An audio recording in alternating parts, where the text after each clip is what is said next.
Saya ingin menyampaikan bahwa ini hari yang spesial bukan saja buat saya, tapi juga spesial untuk mudah-mudahan perekonomian Indonesia. Kegiatan Munaslup atas nama Kadin Indonesia di hari Sabtu 14 September 2024 tidak sah. Terjadi munaslup ilegal ini, ya kami akan laporkan. Ini bukan organisasi politik, ini adalah organisasi pengusaha, sehingga saya minta diselesaikan secara baik-baik di internal Kadin.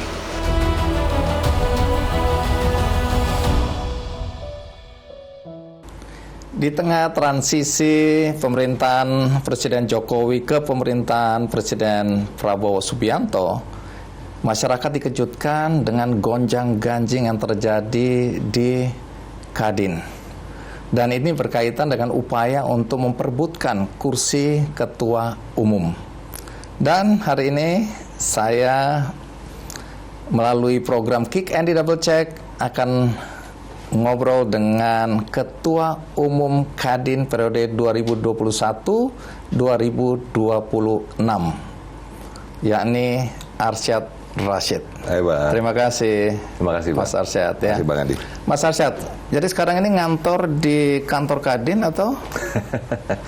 Kebetulan, Bang, kemarin ini lantai 29 Kadin yang biasa saya di sana, jadi katakanlah sudah diambil alih, katanya, Bang. Kaget juga sih, karena prosesnya juga agak mengagetkan semuanya. Dan tapi kami alhamdulillah masih memegang di situ satu lantai 3 itu, di Kadin. Ya semoga itu tetap tidak diusir di situ. Semoga. Kemarin itu sempat diusir dan sampai waktu itu rencananya kami mau buat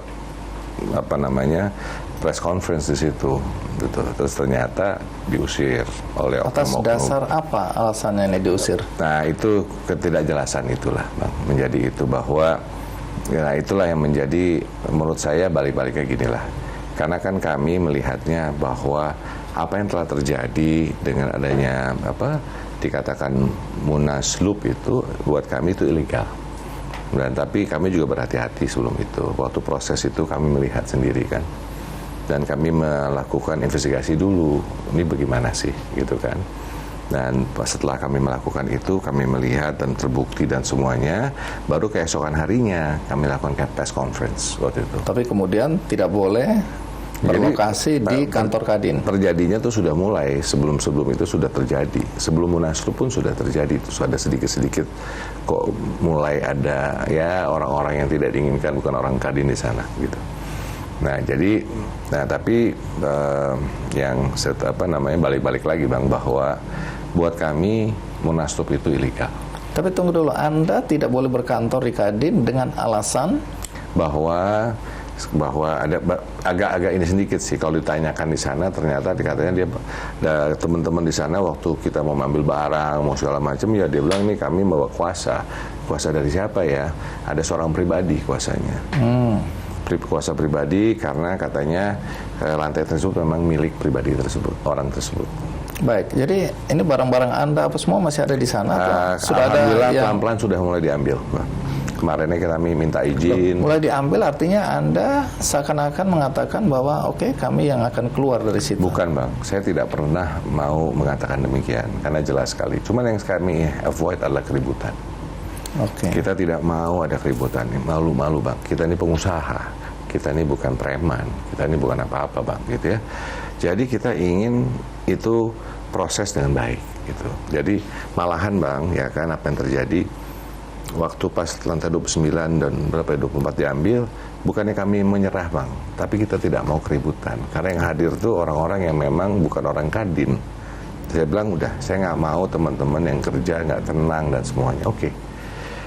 Kemarinnya waktu pas kita mau press conference di lantai 3, ya kan, juga itu ternyata diusir juga. Teman-teman sekretariat yang biasa kerja di situ tidak boleh keluar oleh oknum-oknum, ya. Dan di situ kelihatan banyak oknum yang badannya waduh gitu, menakutkan. Akhirnya boleh cek dengan teman-teman wartawan. Tapi Anda tahu siapa mereka? Ya, kita tahu siapa. Oke. Nah, terus dari situ saya bilang kemarin sama temen, tolong dicek dong, pastikan nanti 3 itu paling dikit lah, ya kan? Kita ke sana, ternyata juga waktu teman-teman dari staf khusus kami datang, sebelumnya itu kenapa hadir ke sana? Karena kami kan, itu kan ada yang penjaga dari kami juga kan, yang biasa lah bang, kayak satpam kita ini kan. Ternyata satpam dikurung. Nah, terus akhirnya dari situ bereaksi ke dapat laporan, bilang ya coba diselesaikan dengan baik-baik lah, gitu kan. Ternyata waktu teman-teman datang ke sana juga, ya tadi ada oknum juga tanpa bagaimana lagi diskusi ngomong. Salah satu staf khusus kami dari Ketua Umum Kadin itu dilempar gitu. Oh, jadi sampai fisik? Terjadi kemarin, kena bang. Terus habis gitu dipukul lagi. Terus semua orang, untung staf khusus kami sabar, tenang dan segala macam. Baik, jadi Anda tidak mempersoalkan itu, Anda mengalah. Bukan tidak mempersoalkan bang, bahwa ini kalau memang itu kan kami kalau yang nomor itu sewa bang, benar ya kan, lantai 3 kami akan perjuangkan itu jelas gitu kan, tapi intinya tidak mau ribut. Baik, jadi mengalah bukan berarti Anda kemudian menganggap Anda kalah. Bukan bang, memang kalau memang dari fisik kita mengatakan itu kalah, bukan dong. Yang makanya kita bukan ini suatu organisasi pengusaha. Ya, karena kita harus juga membawa organisasi kita, membawa kredibilitas terhadap ini. Jadi saya dengar kan teman-teman Kadin di bawah kepemimpinan Anda kan sedang mempersiapkan transisi ya. Betul, untuk pemerintahan yang akan datang, white paper atau apapun namanya dulu ya. Betul. Nah, ini berarti terganggu? Enggak, saya bilang nggak boleh terganggu. Karena tadi sebagai saya selalu mengatakan agility, kita mesti agile. Bagaimanapun program-program kita, saya langsung kemarin hari Minggu setelah press conference malamnya saya undang rapat Dewan Pimpinan Harian dan ternyata mayoritas hadir. Walaupun itu long weekend loh bang, ya kan, hadir. Saya gabung dengan ketum-ketum daerah. Itu indikasinya apa? Indikasi bahwa pengurusnya dengan saya. Saya juga terharu. Banyak yang hadir, sampai ini mereka itu ada yang dari memang Zoom, ada yang hadir fisik juga banyak. Saya terharu bang, bahwa ternyata banyak yang memang bukan masalah memilih Arsat di sini. Saya selalu bilang di sini juga bukan masalah Arsat, masalah Anin, bukan. Ini adalah mengenai organisasi Kadin Indonesia yang mempunyai ADRT, itu yang harus kita pegang. Itu saja.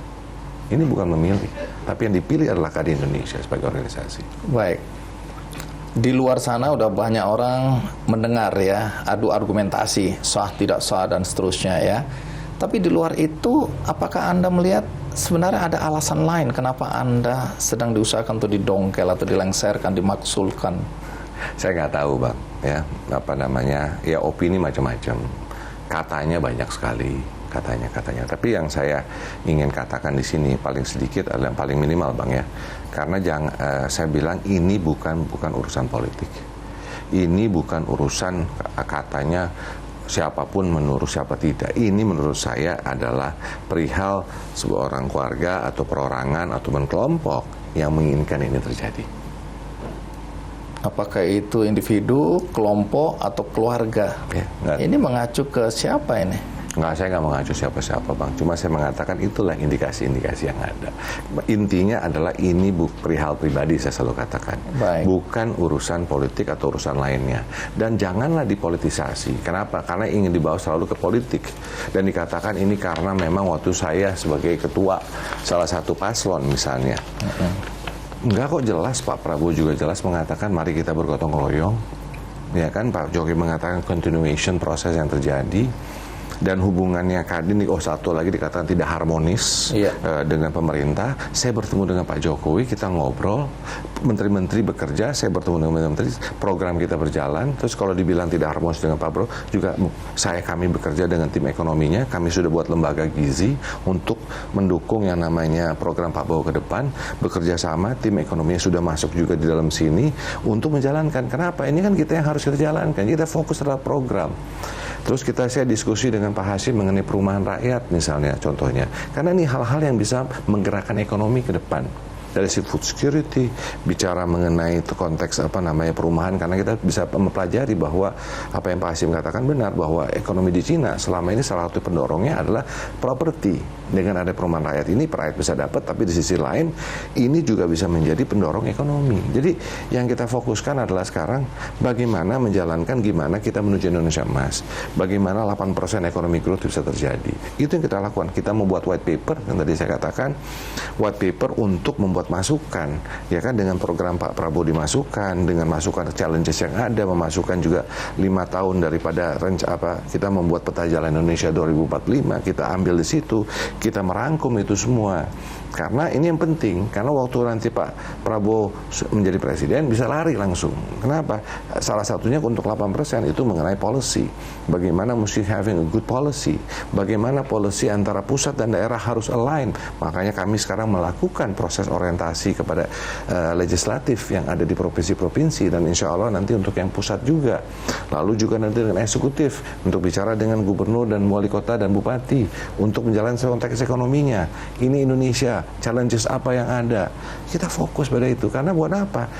Pemilu sudah selesai, itu kompetisi kok. Baik, jadi 2 alasan utama yang disampaikan menurut Anda itu tidak sahih ya untuk Gini loh Mas, Anda ya. menangkap saya menginikan salah satu wartawan untuk press conference kemarin nanya sama saya, dia bilang, Pak, kemarin Mas Bambang katanya mengatakan bahwa ini ditanya nggak ada salahnya Bapak, katanya ketua gitu. MPR ya? Iya, ketua MPR Pak Bambang, ya Susatyo. kan? Dia Susatyo, dan kebetulan beliau juga ada kepala badan di Kadin Indonesia, gitu kan?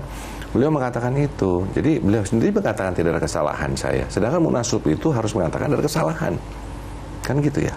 Baik. Jadi ya.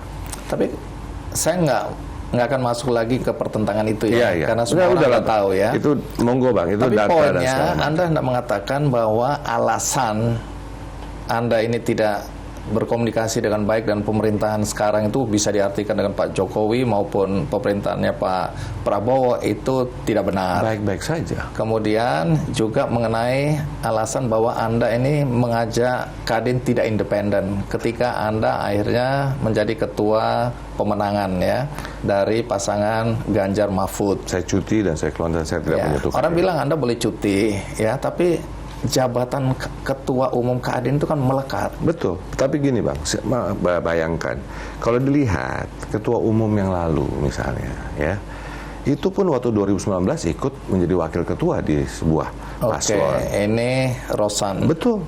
Mungkin lihat lagi belakang lagi ya. Jadi dulu juga ada sejarah. Nah, tapi sekali saya nggak ngomong sejarah ada. Saya tidak bisa ya kan. Tapi sejarahnya ada. Fakta. Dan tidak ada upaya untuk dipersoalkan. Nah, waktu saya pun saya bilang waktu proses saya masuk pun saya bertanya kepada ketua umum daerah. Saya bagaimana? Saya ambil atau tidak? Saya kumpulkan Dewan Pengurus Harian, saya tanyakan. Persetujuan itu ada dokumennya atau tidak? Ada yang namanya minutes of meetingnya, semua itu ada. Pak. Nah, ada di situ kan Anindya Bakri, ketua pertimbangan. Pernah waktu di Balikpapan, beliau hadir bersama ketua umum daerah dengan saya sendiri. Anda minta izin juga diskusi, atau tidak? Iya, mendiskusikan dan minta izin bicara itu selalu kita langsung. Tidak ada keberatan? Nggak ada komentar, Pak. Oke, jadi Anda menganggap sebenarnya tidak ada masalah? Tidak ada masalah. Dan saya waktu pasti dan secara ADRT Kadin sebetulnya tidak perlu saya cuti. Sebetulnya saya tidak perlu cuti. Malahan saya tanya, malahan saya bilang mau cuti, teman-teman ketua umum daerah semua mengatakan jangan. Ngapain Pak ketua? Dulu aja ketua umum nggak pernah cuti, dia bilang gitu. Baik, sampai sini dulu ya. Oke. Karena nanti abis ini saya akan tanyakan, ada yang mengatakan bahwa Anda hanya korban dari sebuah gerakan untuk mulai meminggirkan, meniadakan orang-orangnya Jokowi. Karena ada isu Anda jadi ketua umum Kadin di Kendari tahun 2021 itu karena keinginan atau tanda kutip cawe-cawenya Pak Jokowi. Nanti Anda jawab, kita rehat sejenak, ikuti terus Kick Andy Double Check. Jelajahi cara baru mendapatkan informasi. Download Metro TV Extend sekarang.